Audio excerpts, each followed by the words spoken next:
Halo teman-teman.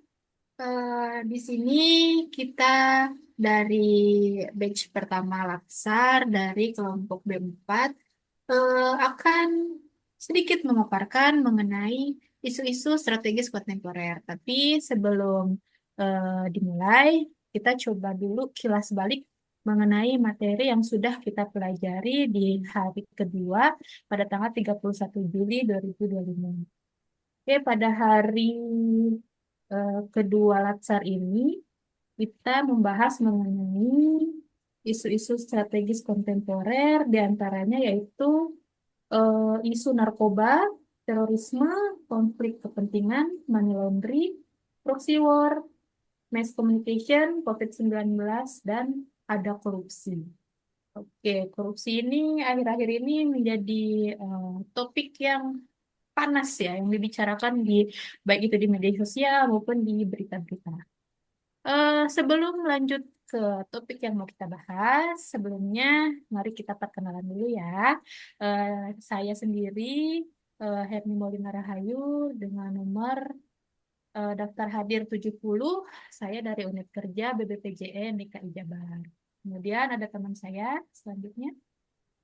Halo, perkenalkan ya teman-teman semua yang lagi nonton. Perkenalkan nama saya Arista Dwi Rizdiana Purnomo, nomor urut 37. Saya dari unit kerja BBPJN DKI Jakarta Jabar. Teman saya yang lainnya coba. Oke, halo. Perkenalkan, saya Asri Sabila dengan nomor urut nomor daftar hadir 039 dari unit kerja Bapekom Balai Pengembangan Kompetensi Wilayah 4 Bandung. Boleh teman saya yang selanjutnya silahkan. Iya, halo semuanya. Perkenalkan, nama aku Eka Findriani, NDH-nya nomor 66, berasal dari unit kerja BPBPK Jawa Barat. Oke, yang terakhir nih ya, yang paling ganteng sendiri.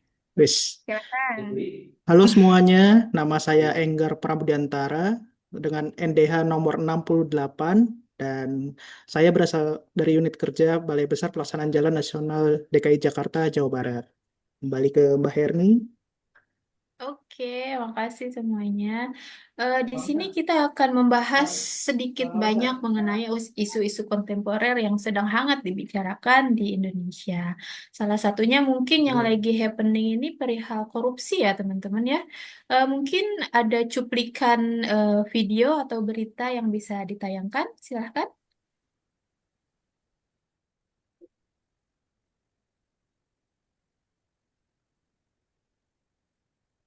Untuk suaranya Mungkin, oke suaranya belum. belum keluar.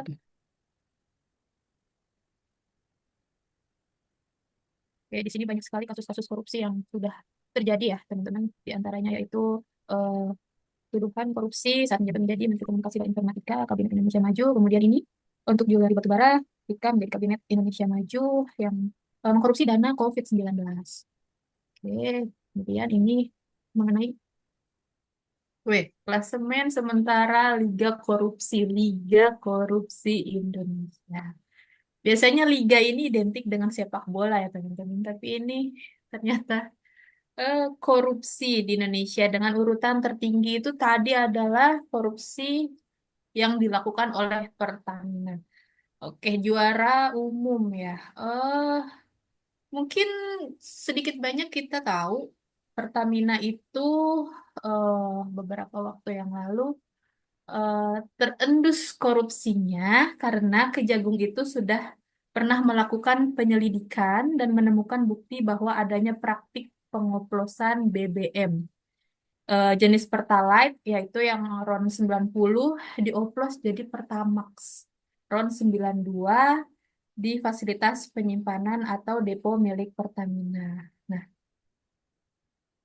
betapa sedihnya ya kita menjadi warga Indonesia merasa tertipu apa namanya ketika kita sudah mempercayakan kepada pemerintah terkait BBM yang ya setia untuk kita beli setiap hari, ternyata apa yang kita beli dengan harapan untuk eh, membeli yang kualitas terbaik yaitu Pertamax, ternyata yang kita dapat adalah Pertalite yaitu spek di bawahnya.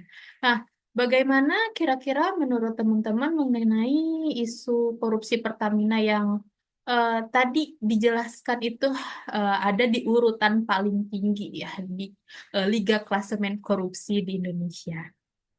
Iya, betul banget Mbak Herni. Kita sebagai konsumen pasti merasa tertipu nggak sih? Kayak kan kita belinya Pertamax kok ternyata dioplos jadi Pertalite gitu kan. Dari segi kualitas aja dan peruntukan dari kendaraannya aja udah beda kan. Pasti sangat merasa dirugikan lah gitu kan. Pas saat kita beli minyak ternyata minyaknya tuh oplosan gitu. Tapi dari kasus ini tuh ada hal yang lucu juga nih gitu kan. Pas ada kasus ini lagi booming, terus tiba-tiba masyarakat nih berbondong-bondong nih pindah gitu kan ke yang si kuning gitu kan. Tapi Si kerang memang itu ya. iya si kerang itu, nah jadinya eh, pemerintah tuh malah dari melalui BUMN ya, dia bilang gitu, mengajak dan menyuruh masyarakat untuk tetap membeli produk dalam negeri gitu, membeli BBM-nya gitu kan. Jadi kayak kita itu kan punya hak nih sebagai konsumen untuk mendapatkan kualitas yang terbaik, tapi dari atas ternyata tetap disuruh nih gitu untuk mencintai produk dalam negeri gitu kan. Jadi agak apa ya, agak gimana gitu kan pandangan dari kitanya. Nah, dari minyak oplosan ini pasti itu ada dampak-dampak lah yang kita rasakan ya sebagai masyarakat. Kira-kira dari teman-teman ada nggak pandangan terkait dampak-dampak ini tuh apa aja? Nah, kalau menurutku ya, dampak korupsi sendiri, kalau kita ngomongin tentang Pertamina, mereka berbondong, bukan mereka, masyarakat nih, berbondong-bondong pindah ke yang kuning. Tentunya pasti itu kan dampak juga ya, menurunnya kepercayaan publik tuh. Bikin kita berbondong-bondong untuk pindah lah, nggak ke Pertamina lagi deh, karena takut dibohongin lagi, mungkin gitu ya. Itu bisa jadi salah satu dampaknya. Selain itu juga kritik ke pemerintah atau ke aparat penegak hukumnya juga pasti meningkat ya karena adanya dugaan ada pembiaran ataupun penundaan penanganan tuh kenapa bisa terjadi korupsi itu. Tapi menurutku bukan cuma soal pelanggaran hukum aja, tapi bisa juga menghancurkan mungkin ekonomi negara juga bisa terganggu ya atau juga rakyat bisa terbebani. Nah, dari mungkin ini tapi ini juga bisa jadi momen penting nih menurutku untuk Indonesia bisa menata ulang ya sistem pengawasan dan integritas BUMN khususnya gitu biar nggak terulang lagi lah di masa depan kayak gitu.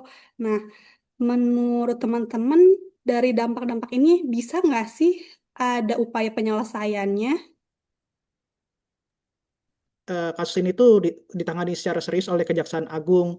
Proses ini tuh dimulai dengan penyelidikan mendalam sejak akhir tahun 2024 ya. Setelah adanya laporan masyarakat dan temuan awal yang mengenai pencampuran bahan bakar serta manipulasi data produksi. Hingga pertengahan 2025 ini sudah ada 9 tersangka yang ditetapkan terdiri dari pejabat internal Pertamina dan pihak swasta yang terlibat dalam rantai distribusi dan impor BBM. Proses hukum terus berkembang dan jumlah tersangka diperkirakan akan terus bertambah. Kejaksaan pun bahkan membuka peluang untuk pemberian hukuman yang berat ya, seperti mungkin ada hukuman mati. Nah, karena kejahatan-kejahatan ini tuh ternyata sudah dilakukan sejak dari masa-masa saat-saat masa darurat gitu, seperti masa-masa pandemi. Di sisi lain juga pemerintah tuh menegaskan bahwa operasional dan aset Pertamina tuh tetap dijaga karena agar tidak mengganggu distribusi dari energi nasional. Dugaan korupsi ini tuh bukan hanya soal penyimpangan prosedur atau pelanggaran etika, tapi juga menyangkut angka yang sangat besar ya untuk kerugiannya. Dari praktik curang yang dilakukan selama bertahun-tahun ini, negara harus menanggung dampak finansial yang luar biasa. Lalu seberapa besar sih kira-kira sebenarnya kerugian yang ditimbulkan ini? Kira-kira yang lain ada yang tahu? Eh, oke, menanggapi dari pertanyaannya Mas Enggan nih ya, eh, dari segala apa yang sudah dipaparkan dan dari klasemen bahwa korupsi PT Pertamina kan menjadi klasemen nomor satu nih. Nah, Betul. menurutku untuk semua paparan Mas Enggar dengan eh, apa hukuman-hukumannya sudah sangat sebanding karena kerugian yang diterima negara sendiri akibat korupsi tata kelola minyak mentah ini pun mencapai awalnya itu mencapai 193,7 triliun.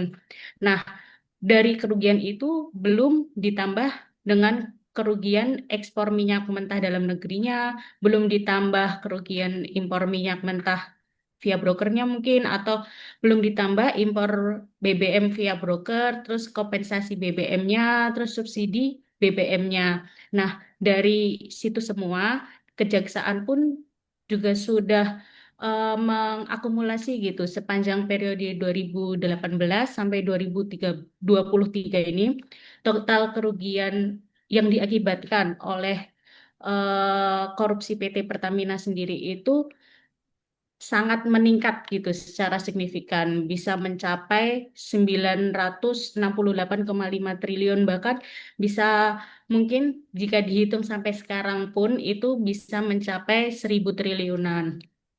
Tapi teman-teman tahu nggak sih di Indonesia ini kan kasus korupsi ini kan banyak ya dan terus menerus berulang gitu. Eh, karena Indonesia ini juga semakin canggih ya setiap tahunnya gitu, teknologinya semakin berkembang juga, bahkan metode atau modus-modus korupsi pun juga semakin meningkat gitu. Nah, baru-baru ini ada dengar-dengar nih, ada eh, berita terkini itu tentang modus korupsi yang melibatkan money laundry atau pencucian uang. Mungkin ada cuplikan videonya kali ya, biar teman-teman semua bisa lihat bagaimana modus pencucian uang itu.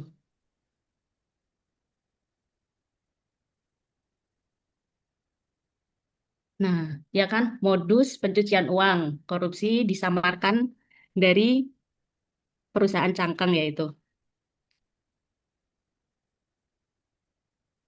Kan bisa dilihat ya teman-teman dari video itu bahwa eh, sekarang itu kondisi Indonesia, kondisi korupsi bisa berkembang gitu seiring berkembangnya juga teknologi.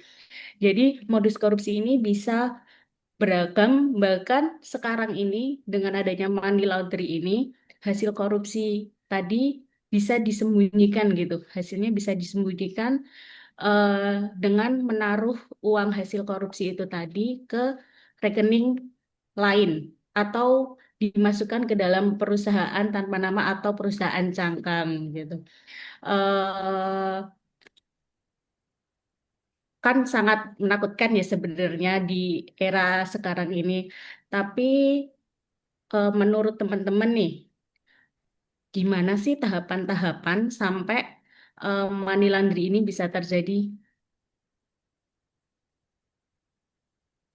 Oke, setelah kita paham ya apa itu money laundry atau pencucian uang, sekarang itu saatnya kita masuk lebih ke yang lebih dalam ya bagaimana proses sebenarnya money laundry itu dilakukan. Ternyata pencucian uang itu bukan sekedar memindahkan uang secara sembunyi-sembunyi. Prosesnya itu sangat sistematis dan struktur.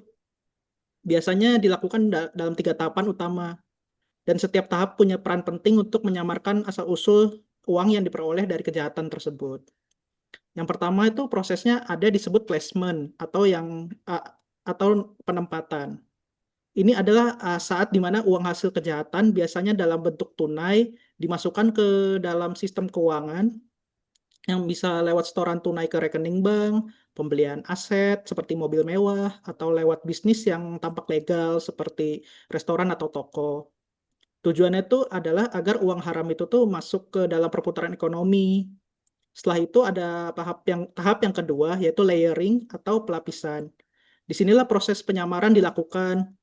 Uang tersebut dipindah-pindahkan, ditukar dalam bentuk lain, atau dikirimkan ke berbagai rekening di berbagai negara lain. Transaksinya pun juga cukup rumit dan sering tumpang tindih. Semua ini tuh dilakukan agar jejak uang aslinya itu sulit dilacak oleh otoritas. Lalu yang terakhir, yang ketiga, ada tahap integration atau integrasi. Di sini tuh uangnya tuh yang sudah dibersihkan, lalu kembali ke tangan si pelaku dalam bentuk yang terlihat legal. Misalnya seperti pendapatan dari bisnis, keuntungan investasi, atau properti atas nama pihak ketiga. Uangnya kini tampak sah dan bisa digunakan tanpa menimbulkan kecurigaan sama sekali. Jadi proses pencucian uang ini tuh bukan hanya sekedar menyembunyikan uang, tapi juga soal merancang skema keuangan yang canggih agar uang hasil kejahatan bisa tampak seperti hasil kerja keras yang halal. Setelah kita mengenal tiga tahapan utama dalam pencucian uang, yaitu placement, layering, dan integration, mungkin muncul pertanyaan, seperti apa sih contoh money laundry di dunia nyata? Ya mungkin ini ya ada nih satu isu yang lagi hangat-hangat gitu kan ya terkait pencucian dana itu terkait kasus yang namanya judi online gitu kan ya. Nah di judul ini tuh kasus ini tuh sangat meresahkan ya karena judul sendiri di Indonesia itu ilegal gitu kan. Jadi untuk transaksinya, untuk aliran dananya, prosesnya itu ya tersamarkan lah gitu kan. Malah ada yang prosesnya itu lintas negara lah ya gitu kan kalau untuk judol. Jadi pemerintah itu terkait judol ini tuh sangat gencar-gencarnya nih untuk ditindaklanjuti biar ntar nggak semakin besar gitu kan masalahnya. Jadi untuk pencucian dana ini salah satu contohnya itu adalah si judol itu gitu kan. Terlepas dari si judul ini sendiri, si cuci dana ini pasti ada dampak-dampak gitu kan yang dirasakan oleh berbagai kalangan gitu kan ya. Kira-kira ada nggak rekan-rekan sebagai masyarakat nih kita apa aja sih gitu dampak yang terasa di kita? Kayak gitu. Oke, banyak banget sih kayaknya dampak dari judul atau dari topik si money laundry itu sendiri ya Mbak Eka ya. Mungkin salah satu yang sangat terasa itu adalah dampak ekonomi, di mana dampak ekonomi itu mungkin ada tiga aspek atau lebih lah gitu. Salah satunya itu kerusakan integritas sistem keuangan, kehilangan pendapatan negara, dan distorsi ekonomi yang mungkin bisa sangat terasa sekali ya untuk kita sebagai masyarakat adalah kehilangan pendapatan negara, di mana pencucian uang atau dari judul itu sendiri dapat mengurangi pendapatan negara dari pajak dan mengakibatkan kerugian bagi perekonomian. Ya, seperti yang kita tahu ya, sekarang itu apa-apa dipajakin ya gitu. Bukan bukan malah yang berkuasa atau yang banyak uangnya yang ditarikin pajak, malah sekarang isu-isu pajak itu malah eh, menjadi berdampaknya ke masyarakat menengah ke bawah gitu. Seperti yang baru-baru ini mungkin apa namanya olahraga pedal kayak gitu-gitu olah ya sebatas olahraga aja sekarang sudah dipajakin gitu. Eh, Sedangkan bayangkan aja dengan judol atau money laundry itu eh, apa namanya bisa eh, tertangani dan pajaknya itu bisa diperoleh dari hal-hal yang seperti itu mungkin banyak apa ya perolehan pajak untuk negara yang bisa termaksimalkan gitu. Tapi ya balik lagi untuk money laundry ini biasanya apa ya sangat smooth gitu nggak terendus tidak terlihat gitu makanya semuanya berjalan dengan ya tidak diketahui oleh eh, masyarakat bahkan untuk penyidik itu sendiri. Nah, eh kira-kira apa ya pencegahan untuk apa namanya tidak terjadinya semakin maraknya money laundry atau judul itu sendiri? Kira-kira ada pendapat yang Nah, kalau dari pencegahan sendiri ya Mbak Herni, sebenarnya bisa diawali itu dengan verifikasi identitas ya Mbak ya. Kan sekarang tuh lagi marak-maraknya judi online pakai identitas palsu. Nah, kita bisa mulai juga betul. tuh dari mungkin dari bank-bank sendiri, bisa verifikasi identitas nasabahnya ataupun analisis resiko nasabahnya kayak gitu. Selain itu juga bisa monitoring transaksinya juga. Nah, dari monitoring transaksi ini ada peran PPATK nih, Mbak. PPATK itu termasuk lembaga ya yang mengkoordinasi pelaksanaan upaya pencegahan TPPU ini. punya wewenang untuk menelusuri aset, hasil tindak pidana, punya wewenang juga buat membekukan, menyita, ataupun merampas aset. Terus juga punya wewenang untuk menjerat pelaku meskipun tindak pidana asalnya itu belum terbukti. Nah, PPATK ini menurut saya itu sangat berperan penting nih Mbak di dalam pencegahan ya untuk money laundering ini sendiri. Terus sekarang itu lagi ramai banget Mbak terkait upaya PPATK untuk mencegah dan memberantas si money laundering ini atau ya kita Oke. mengerucut ke judul yang Mbak ya banyaknya Oke. pencucian uang gitu yang sedang ramai. PPATK ini sekarang lagi gencar-gencarnya nih untuk memblokir rekening-rekening dorman yang mungkin akan Hmm. terdampak ke banyak orang gitu ya karena pemblokiran Oke, ini. oke. Tapi sebenarnya rekening-rekening apa sih yang bisa diblokir sama PPATK tuh kan kita juga masih awam ya. Apa sih yang bisa diblokir sama PPATK tuh? Kenapa juga bisa Hmm. diblokir gitu? Mungkin ada pendapat lain ya dari teman-teman. Nah, sebenarnya yang tadi Mbak Asri tanyakan gitu kan, apa sih sebenarnya kriteria yang bisa em, dikategorikan gitu ya, menjadi transaksi yang mencurigakan gitu. Sebenarnya dari PPATK sendiri itu menetapkan transaksi yang mencurigakan itu yang pertama adalah eh, tran- transaksi yang tidak sesuai dengan profil nasabah gitu. Jadi misalnya dilakukan dengan pola tidak mengikuti pola nasabah sebelumnya gitu. Misalnya ya, dia sebenarnya seorang buruh nih, seorang buruh bangunan. Terus dia tiba-tiba dapat transfer miliaran dari luar negeri. Nah kan itu cukup mencurigakan ya Mbak. Nah yang selanjutnya itu jumlah transaksi yang tidak wajar gitu. Jadi tiba-tiba nih kayak kejatuhan durian gitu, Durian kejatuhan runtuh gitu ya. durian runtuh gitu, kena hujan hujan uang gitu kali ya. Jadi Hmm. tiba-tiba di suatu rekening gitu ada eh, kiriman atau transferan gitu dalam seharinya langsung ditransfer 500 juta.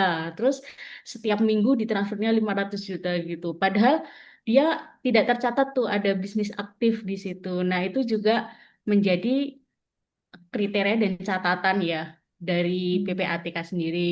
Terus kemudian frekuensi transaksi.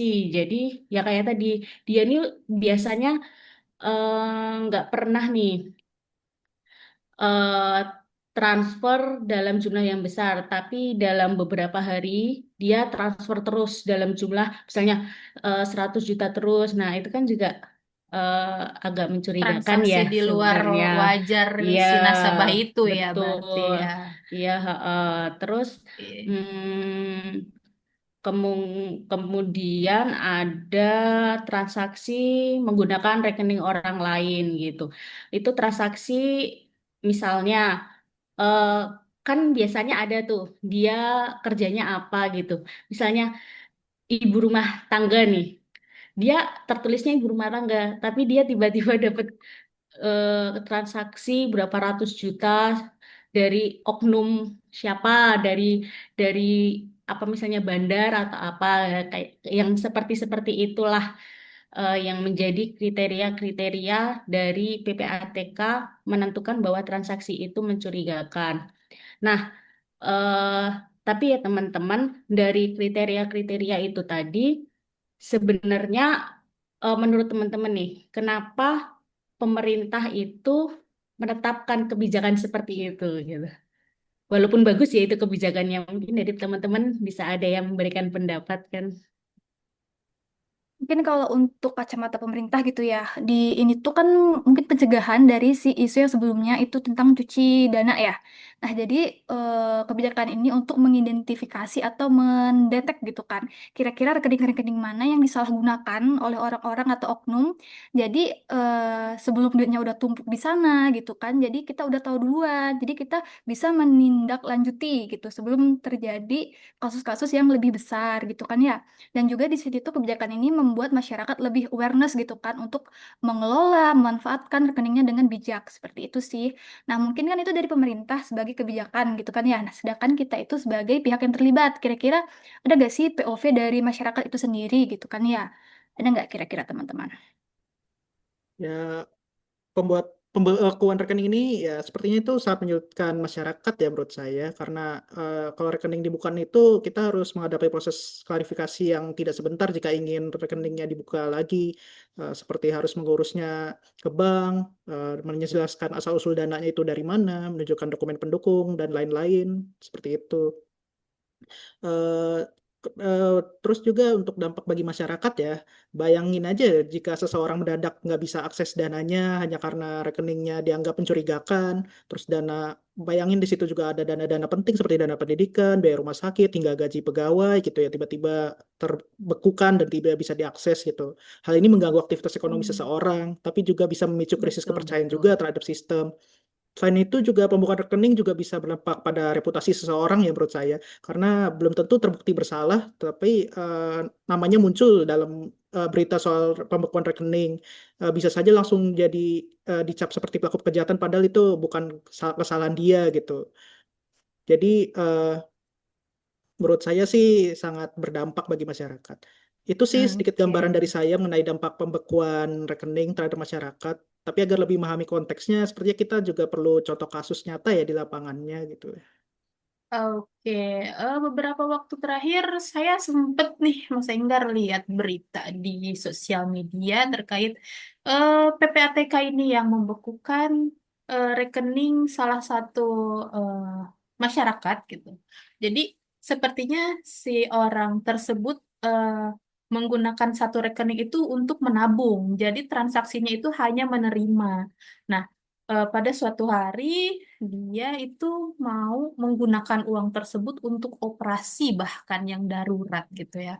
Nah, seketika mau mengambil uang tersebut ke bank, ternyata dari pihak bank menyebutkan bahwa eh, rekening saudara tersebut ada apa ya, dibekukan oleh pihak dari PPATK. Nah, bukankah sangat apa ya, kasihan sekali gitu ya ketika uang sedang dibutuhkan tapi ternyata eh, apa namanya sudah dibekukan dan ternyata prosedur untuk membuka blokir itu sendiri pun sepertinya cukup rumit gitu kan. Yang sehingga apa namanya uang yang dia miliki bahkan itu hak dan kepemilikannya dia gitu tidak bisa dinikmati atau tidak bisa dimanfaatkan eh, dalam waktu yang secepat-cepatnya karena dia memang kebetulan memang sedang membutuhkan. Jadi mungkin pemerintah juga harus mengkaji ulang sepertinya kebijakan-kebijakan yang eh, sedang apa dirancang atau disahkan atau sedang berlaku bahkan gitu karena tidak semuanya apa namanya bisa menguntungkan rakyat bahkan ini malah jadi merepotkan rakyat itu sendiri ya teman-teman. Mungkin itu yang apa ya, topik-topik isu strategis kontemporer yang bisa kelompok kami bahas. Gimana menurut teman-teman yang lain mengenai isu korupsi, money laundry, dan apa yang terakhir PPATK ya, pembekuan Iya. rekening gitu. Oke, apabila ada yang setuju atau mau berkomentar, silahkan tulis di kolom komentar. Eh, Kami dari kelompok B4 Tatsar Batch 1 mengucapkan terima kasih atas perhatiannya dan mohon maaf apabila ada konten-konten atau perkataan yang kurang berkenan. Kami pamit undur diri dan selamat bertemu di video selanjutnya. Dadah. Bye-bye.